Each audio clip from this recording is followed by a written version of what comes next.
Okay, hai. Hari ni kita berada di program akhir tahun kita. So hari ni kita berada di sekitar Kajang. Hari ni tim JF.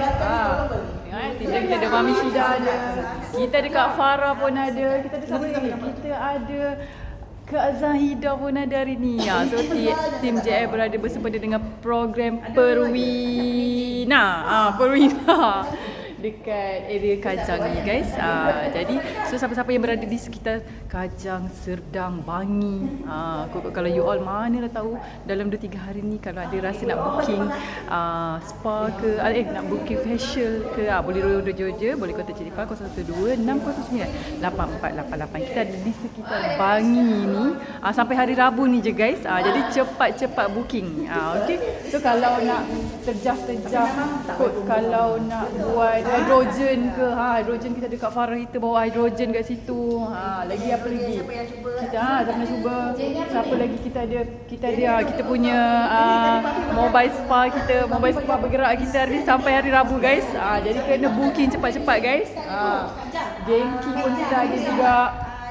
Ni nanti bakal nak puasa nak raya. Siapa nak mendapatkan pinggang yang ramping guys, waist nipper, cepat kena harus cepat guys. Siapa lagi kalau nak dapatkan kaki yang cantik guys, jangan lupa ni legging power isi pen kita. Jadi cepat contact Cik Dipah 012-609-8488. So 3 hari ni kita berada di Perwina bersempena dengan program Perwina kita. Jadi jangan lupa yang penting mask wajib guys. Bayar lulus mask hari tu je dah dapat free pergi meeting hari tu. Jadi siapa nak booking cepat contact Cik Dipah 012-609-8488. Tim JF kita ada kat area kita Bangi ni sampai hari Rabu. Jadi cepat guys. Jumpa lagi dah. Oh ya, by the way, kalau you all nak buat mungkin nak buat side income, nak buat mungkin business beauty macam kami ni, business beauty wellness kita ni, nak buat side income mobile spa ke, nak buat side income tu produk-produk MRT ke, jangan risau guys, tak payah simpan stok, yang penting online.